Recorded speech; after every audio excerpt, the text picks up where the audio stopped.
घर में घुसकर मेयर समर्थक शुभम यादव की गोली मारकर हत्या। बागमारा में सनसनी। बागमारा क्षेत्र में एक बार फिर अपराधियों के हौसले बुलंद नजर आए। सोनाडी ओपी क्षेत्र में शुक्रवार देर शाम अपराधियों ने मेयर संजीव सिंह के समर्थक और जनता मजदूर संघ के प्रतिनिधि शुभम यादव की घर में घुसकर गोली मारकर हत्या कर दी। इस सनसनीखेज वारदात के बाद पूरे इलाके में दहशत और आक्रोश का माहौल है। प्राप्त जानकारी के अनुसार अपराधी सीधे शुभम यादव के घर में घुस गए और उन पर ताबड़तोड़ फायरिंग कर दी। बताया जा रहा है कि शुभम को 4 गोलियां लगी हैं, जिससे वे गंभीर रूप से घायल हो गए हैं। गोली की आवाज सुनकर घर में मौजूद उनकी दादी दौड़कर बाहर आई, जहां उन्होंने शुभम को जमीन पर लहूलुहान हालत में पड़ा पाया। दादी के शोर मचाने पर आसपास के लोग जुटे और आनन फानन में घायल शुभम को नजदीकी अस्पताल ले जाया गया। स्थिति गंभीर देखते हुए उन्हें बेहतर इलाज के लिए एसआरपी अस्पताल रेफर किया गया, जहां इलाज के दौरान उनकी मौत हो गई। घटना के समय शुभम अपने दादा दादी के साथ घर में मौजूद थे। इस वारदात के बाद मेयर समर्थकों में भारी आक्रोश देखा जा रहा है। सूचना मिलते ही मेयर संजीव सिंह अस्पताल पहुंचे और परिजनों से मुलाकात की। इधर घटना की जानकारी मिलते ही सोनाडी ओपी पुलिस, धनबाद ग्रामीण SP Kapil Chaudhary, law and order DSP Naushad Alam, Baghmara DSP Purushottam Kumar सहित कई थानों की पुलिस मौके पर पहुंची और जांच में जुट गई है। ग्रामीण एसपी ने बताया कि शुभम यादव को 4 गोलियां लगी थीं और इलाज के दौरान उनकी मौत हो गई। फिलहाल पुलिस पूरे मामले की जांच कर रही है और अपराधियों की तलाश जारी है। इस घटना ने एक बार फिर क्षेत्र में कानून व्यवस्था पर सवाल खड़े कर दिए हैं। के अनुसार सोनाडी थाना अंतर्गत शुभम यादव नामक व्यक्ति के ऊपर अज्ञात अपराध करने के दौरान हथियार से हमला किया गया, जिसमें उनको बुलेट इंजरी आई थी। उपचार के दौरान उनकी मृत्यु हो गई है और अभी तक जांच पड़ताल जारी है। जो भी उनके घटना कारण हो सकते हैं उसके लिए सारी टीम पुलिस की, सभी थाना प्रभारी, आसपास के डीएसपी साहब, DSP law and order, DSP Baghmara सब यहाँ मौजूद है और इंक्वायरी चल रही है। जैसा अब तक जानकारी सामने आई है कि इनके जो शुभम यादव नामक जो व्यक्ति था, इनका आपराधिक इतिहास भी रहा है, तो पुलिस उस एंगल पे भी तलाश कर रही है कि अगर किसी प्रकार की कोई आपसी रंजिश का कोई मैटर है, किसी गैंग वार का कोई अगर मैटर है, तो उसके तरफ से भी जांच पड़ताल चल रही है और या फिर कोई अन्य जो कारण हो सकते हैं उसकी जांच की जाएगी और जल्दी जो अपराध कर्मी है हमारी गिरफ्त में। कितने गोलियां लगी हैं? 4 गोली लगी हैं अभी तक। घटनास्थल से गोली का खोखा बरामद हुआ है, बाकी जो ब्लड सैंपल है वो बरामद हुआ है। बाकी घटनास्थल को अभी सील किया गया है। एफएसएल की टीम आएगी जो जांच पड़ताल के बाद और भी जो साक्ष्य होंगे उनको एकत्रित करेंगे। कितना बड़ी घटना है? ये 6 ऐसे हो तो सांझे लो तो जाना पड़ा हो सांझे लो।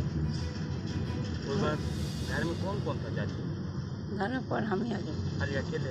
हाँ वो वाले बात। और सुबह बैठे? अब कौन है घर में? कोई ये को हेलो लोग नहीं देखा बाबू, आवाज़ गई सब तो उठ के हमारे लिए देखो पूरा पटार खून से, तब कहाँ के देखो सबके बोलने लगा ये वो गोलियां लगलो। अब क्या रहा भगवान, आवाज़ बड़ी जोर से कोई बहुत जोर आवाज। हाँ बहुत जोर आवाज के सब उठ कर। कितना सुबह के? ये कैसे 28 से 28 28 साल में। और बाबू यहाँ नहीं, बाबूजी यहाँ नहीं, तो बाहर में रहता सब दिन। बाहर में लगा। यहाँ कौन कौन रहा लोग का? खाली हम ही पोता हो मलिवा गलो गाँव चल बूढ़ो काम करे गेलो, गाँव गलो और गांव गेलो अकेले आवाज़ कैसे बाबू उठा रही हो। हम घंटा रहे भाई भी हेलो यहाँ मेरे घर में कोई नहीं, भाई बहन नहीं रहो। और नहीं हेलो नहीं कोई ना लो, कोई नहीं, अकेले तू और बस। हाँ हमारे वो ने बस भंटा करके दे चावल वो। अच्छी शुभम के भाई था, कैसे पता चल लो दादी कि हमारे भाई था? कैसे फोन करिए, कौन? यही सब घर में करिए, यही सब घर वाला कौन? कहीं बोला दे हम बीरो। हाँ कौन चीज़ से लेके लो हॉस्पिटल? गाड़ी से रखो।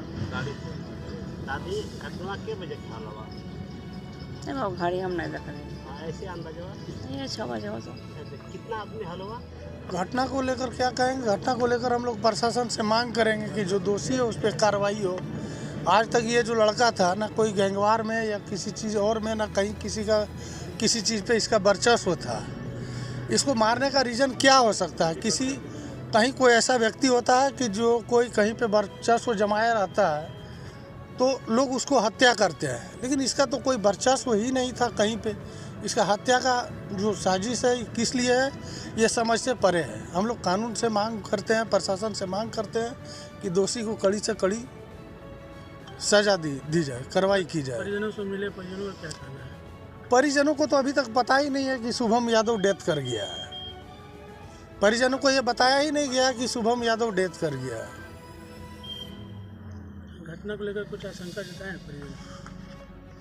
आशंका तो हम यही जताते हैं कि आज जो मेयर का चुनाव था उसमें चढ़ बढ़ करके संजीव सिंह के तरफ से वो हिस्सा ले रहा था और बढ़ चढ़ के ले भी रहा था और संजीव सिंह को कहीं ना कहीं जीत हासिल भी हुआ। हो सकता है कि उसी का ये परिणाम हो